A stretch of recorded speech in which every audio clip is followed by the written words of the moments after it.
الحمد للہ رب العالمین والصلاة والسلام علی سید الانبیاء والمرسلین اما بعد فاعوذ باللہ من الشیطان الرجیم بسم اللہ الرحمن الرحیم۔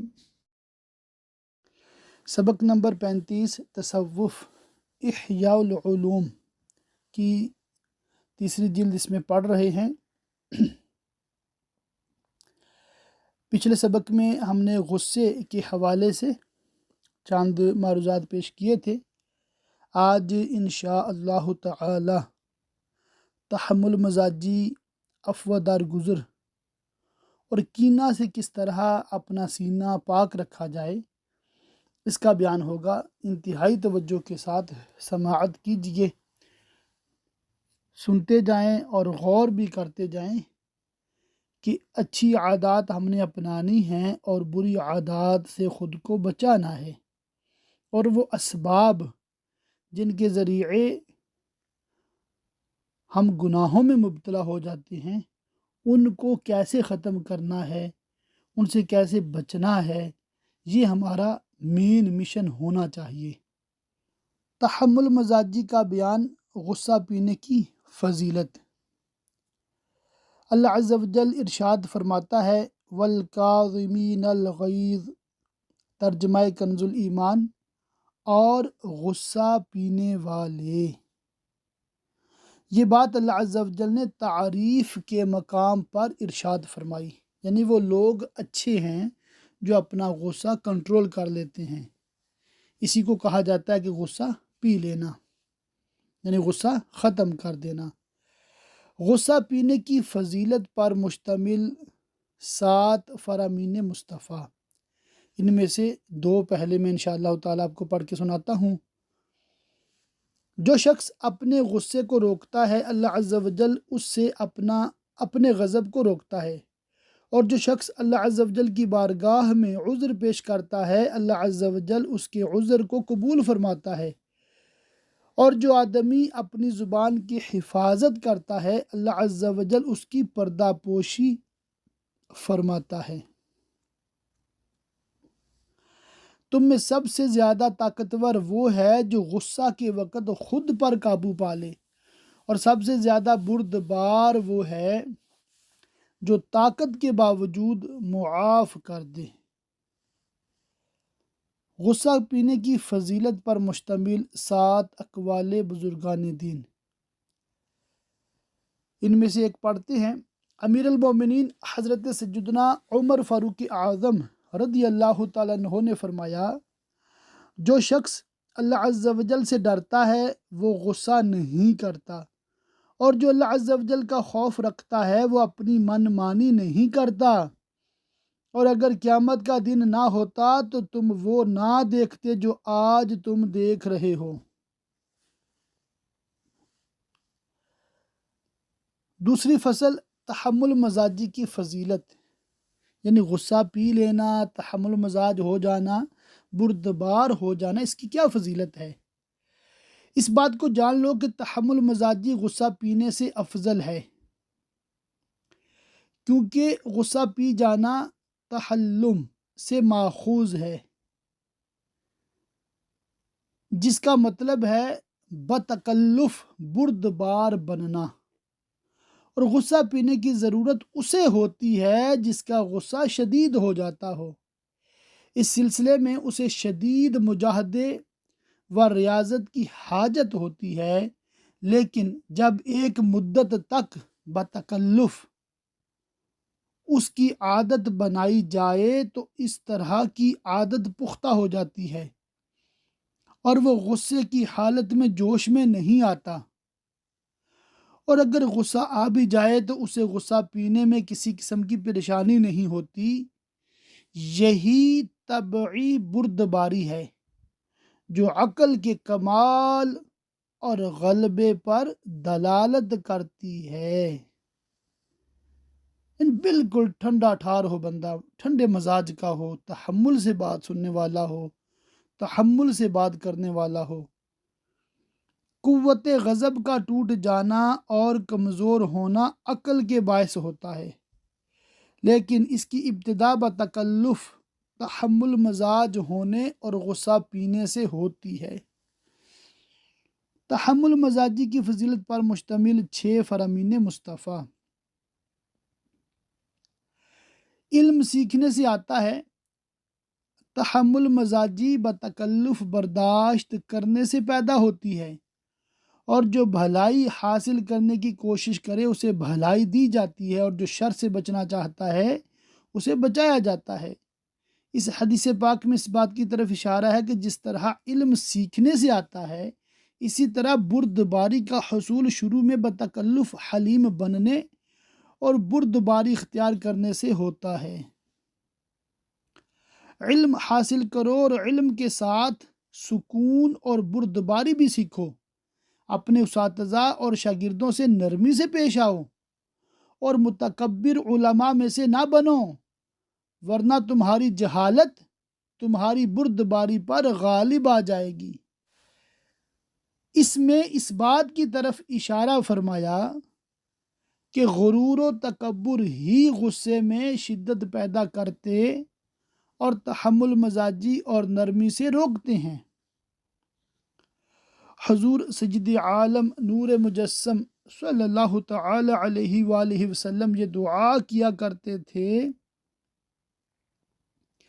ترجمہ: اے اللہ عز و جل مجھے علم کے ذریعے غنی، تحمل مزاجی سے مزین، تقوی سے مکرم اور عافیت سے منور فرما۔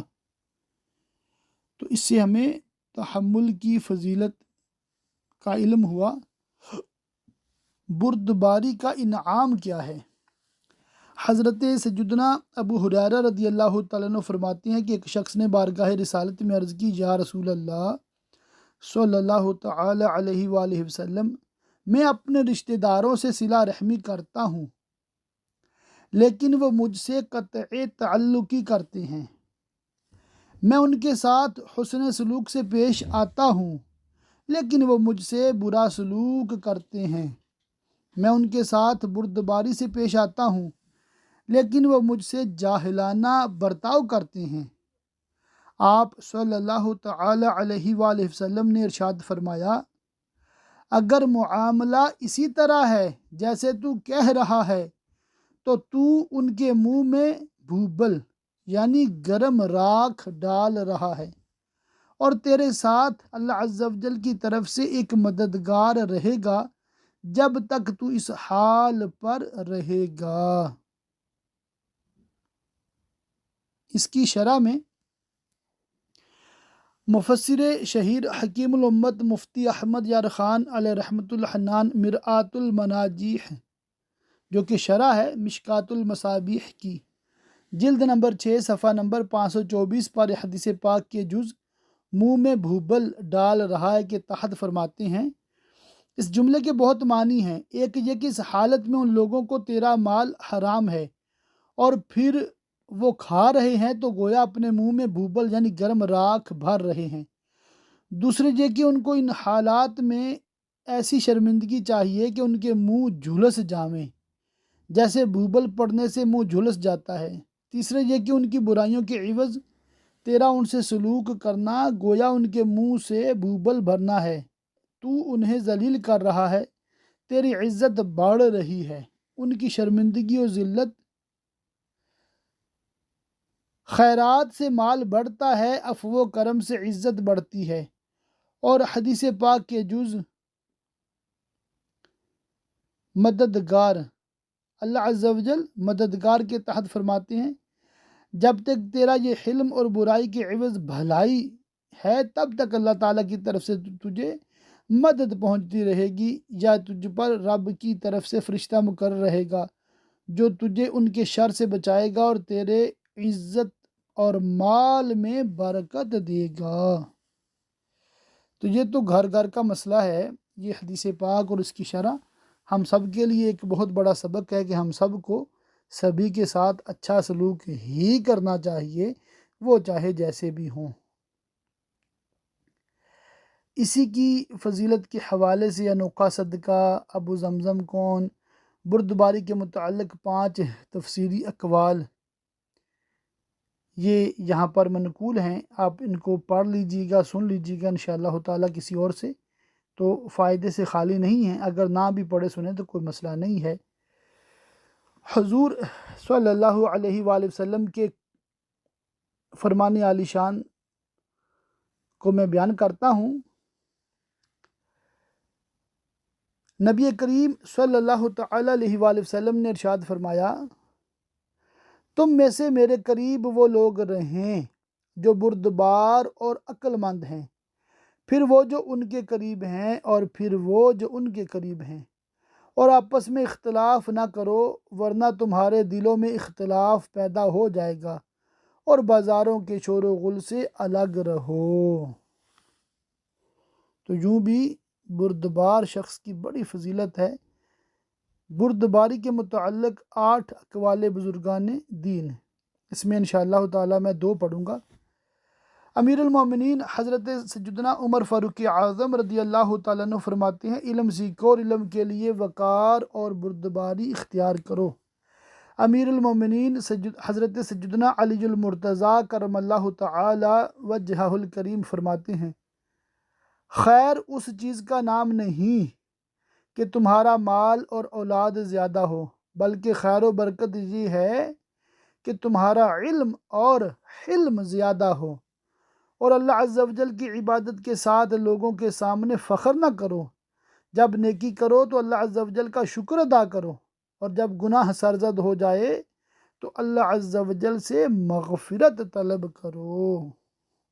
بردباری کے حوالے سے کچھ جہاں پر حکایات بھی ہیں، جن میں سے ایک حکایت میں پڑھ کے سناتا ہوں۔ حضرت سیدنا امام زین العابدین علیہ رحمۃ اللہ المبین کے بارے میں منقول ہے کہ ایک شخص نے آپ کو برا بھلا کہا تو آپ نے اپنی سیاہ رنگ کی چادر اتار کر اسے دے دی اور اسے 1000 درہم دینے کا حکم دیا۔ بعض بزرگوں نے کہا انہوں نے اس طرح 5 خصلتوں کو جمع کیا: نمبر 1 بردباری، نمبر 2 تکلیف نہ دینا، نمبر 3 اس شخص کو اللہ عز و جل سے دور کرنے والی بات سے بچانا، نمبر 4 توبہ اور ندامت پر اکسانا، نمبر 5 برائی کے بدلے بھلائی کرنا۔ اس طرح اپنے معمولی دنیا کے بدلے یہ تمام چیزیں خرید لیں۔ ایک شخص نے حضرت سیدنا امام جعفر صادق رضی اللہ تعالیٰ عنہ سے عرض کی، کچھ لوگوں کے ساتھ میرا کسی بات پر جھگڑا ہو گیا ہے، میں اس جھگڑے کو ختم کرنا چاہتا ہوں، لیکن مجھے ڈر ہے کہ کہیں مجھے یہ نہ کہا جائے کہ پیچھے ہٹنے میں تمہاری ذلت ہے۔ حضرت سیدنا امام جعفر صادق رضی اللہ تعالیٰ عنہ نے فرمایا، ذلیل تو زیادتی کرنے والا ہوتا ہے۔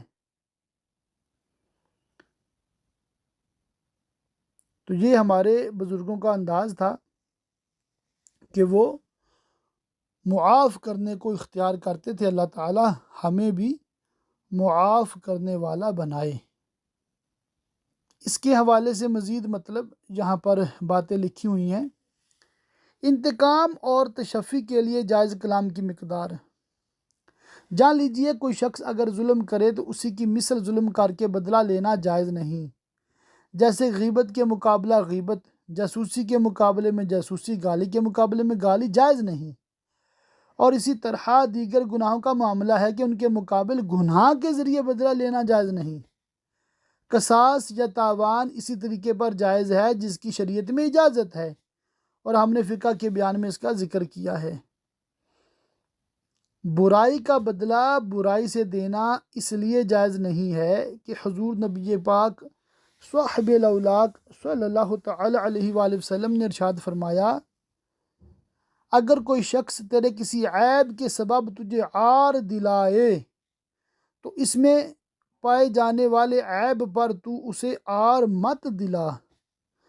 تاجدار انبیاء صلی اللہ تعالی علیہ وآلہ وسلم نے ارشاد فرمایا، برا بھلا کہنے والے جو کچھ کہیں اس کا وبال ابتدا کرنے والے پر ہے جب تک کہ مظلوم زیادتی نہ کرے۔ ایک روایت میں ہے، باہم گالی گلوچ کرنے والے دو آدمی شیطان ہیں جو ایک دوسرے کے خلاف بے بنیاد بات کہتے ہیں۔ گالی کا جواب دینا کن الفاظ کے ساتھ جائز ہے؟ یہ میں پڑھ دیتا ہوں۔ جس قسم کے الفاظ کی جواب میں اجازت ہے وہ یہ ہیں، مثلاً تو کون ہے؟ کیا تو فلاں خاندان کا نہیں؟ جس طرح حضرت سیدنا سعد بن ابی وقاص رضی اللہ تعالیٰ عنہ نے حضرت سیدنا عبداللہ بن مسعود رضی اللہ تعالیٰ عنہ سے کہا، تم تو بنی حذیل کے خاندان سے ہی ہو۔ حضرت سیدنا عبداللہ بن مسعود رضی اللہ تعالیٰ عنہ نے جواباً کہا، تم بھی تو بنو امیہ کے خاندان سے ہو۔ اسی طرح اے احمق کے جواب میں اسی کی مثل کہنا۔ حضرت سیدنا مطرف رحمۃ اللہ علیہ فرماتے ہیں، ہر انسان اپنے اور اپنے رب عز و جل کے مابین معاملہ میں احمق ہے، مگر بعض کی حماقت بعض سے کم ہوتی ہے۔ حضرت سیدنا عبداللہ بن عمر رضی اللہ تعالیٰ عنہما سے مروی ایک طویل حدیث میں ہے، یعنی حتیٰ کہ تم اللہ عز و جل کی ذات کے مقابلے میں سب کو احمق خیال کرو، اسی طرح کسی کو اے جاہل کہنا ہے، کیونکہ ہر ایک میں کچھ نہ کچھ جہالت ہوتی ہے، تو اس نے اسے ایسی بات کے ذریعے اذیت پہنچائی ہے جس میں جھوٹ نہیں۔ اسی طرح اے بد اخلاق، اے بے حیا اور اے عیب جو جیسے الفاظ کہنا بشرطے کہ یہ باتیں اس میں موجود ہوں۔ اسی طرح یہ کہنا، اگر تمہارے اندر حیا ہوتی تو تم ایسی بات نہ کرتے۔ جیسے ہمارے ہاں وہ جملہ مشہور ہے نا، کچھ شرم ہوتی ہے کچھ حیا ہوتی ہے، تو اس طرح کے الفاظ اگر کہے جائیں اس شخص کو جس نے اس طرح کے الفاظ کہے ہیں تو یہ جائز کی حد تک ہے۔ تم اپنے اس فعل کی وجہ سے میری نظروں میں گر گئے ہو، اللہ عز و جل تمہیں ذلیل کرے اور اس کا تم سے بدلہ لے۔ مگر یہ بھی کہنا کوئی واجب نہیں ہے، مطلب تحمل مزاج شخص کو یہ باتیں تو بالکل زیب نہیں دیتی نا۔ ہمیں تحمل مزاج بننے کی کوشش کرنی ہے، اللہ تعالیٰ ہمیں بنائے بردبار بنائے، بس ہم نے بس لڑائی جھگڑا اور اس طرح کے فساد سے بچنا اور بچانا ہے۔ غیبت، چغلی، جھوٹ اور گالی دینا حرام ہے۔ اسی طرح اور بھی کچھ روایات جہاں پر لکھی گئی ہیں جن سے ہمیں یہی درس دیا گیا ہے کہ ہم نے ان چیزوں سے بچنا ہے۔ باب نمبر 3 ہے کینہ کا بیان، کینہ کا معنی اور اس کے نتائج۔ جان لو جب انسان کو غصہ آتا ہے اور وہ اس وقت انتقام لینے سے عاجز ہونے کی وجہ سے غصہ پینے پر مجبور ہوتا ہے تو اس کا یہ غصہ اس کے باطن کی طرف چلا جاتا اور قرار پکڑ لیتا ہے، پھر کینہ کی شکل اختیار کر لیتا ہے۔ کینہ کا معنی ہے دل کا کسی کو بھاری سمجھنا اور ہمیشہ کے لیے اسے نفرت کرنا اور دشمنی رکھنا۔ رسول اکرم صلی اللہ علیہ وآلہ وسلم نے ارشاد فرمایا، مومن کینہ پرور نہیں ہوتا۔ کینہ کی وجہ سے پیدا ہونے والی 8 برائیاں: حسد، بغض و عداوت، قطع تعلقی، حقیر سمجھنا، غلط باتیں منسوب کرنا، مذاق اڑانا، تکلیف پہنچانا، حقوق کی ادائیگی نہ کرنا، یہ سب کام حرام ہیں۔ کینہ کا سب سے کم درجہ یہ ہے کہ تم مذکورہ بالا 8 آفتوں سے بچو اور کینہ کی وجہ سے اللہ عز و جل کی نافرمانی والے کاموں کی طرف نہ بڑھو۔ البتہ اگر اسے قلبی طور پر بھاری جانو اور دل کو اس کے بغض سے نہ روکو، یعنی پہلے کی طرح خوش مزاجی اور نرمی و مہربانی کے ساتھ اسے پیش نہ آؤ، اس کی حاجات کو پورا نہ کرو، ذکر کی محفل میں اس کے ساتھ نہ بیٹھو، اس کے نفع میں معاون نہ بنو، اس کے لیے دعا نہ کرو، اس کی تعریف نہ کرو، اسے نیکی کی ترغیب نہ دو اور اس کی خیر خواہی کا خیال نہ کرو، تو یہ تمام چیزیں تمہارے دین میں کمی کا باعث بنیں گی اور تم اس کے باعث بڑے ثواب سے محروم ہو جاؤ گے، اگرچہ تمہیں اس کی وجہ سے عذاب کا سامنا نہیں کرنا پڑے گا۔ تو کسی سے کینہ اور دشمنی دل میں رکھنا یہ نقصان دہ ہے۔ ایک تو نقصان ظاہر ہے کہ بندہ اس کے خلاف کچھ ایسے حرکت کرتا ہے جو حرام ہو، یہ تو گناہ ہی گناہ ہے، یا پھر بندہ کم از کم ان نیکیوں سے محروم ہو جاتا ہے جو بندہ اس کے ساتھ رہ کے کر سکتا تھا۔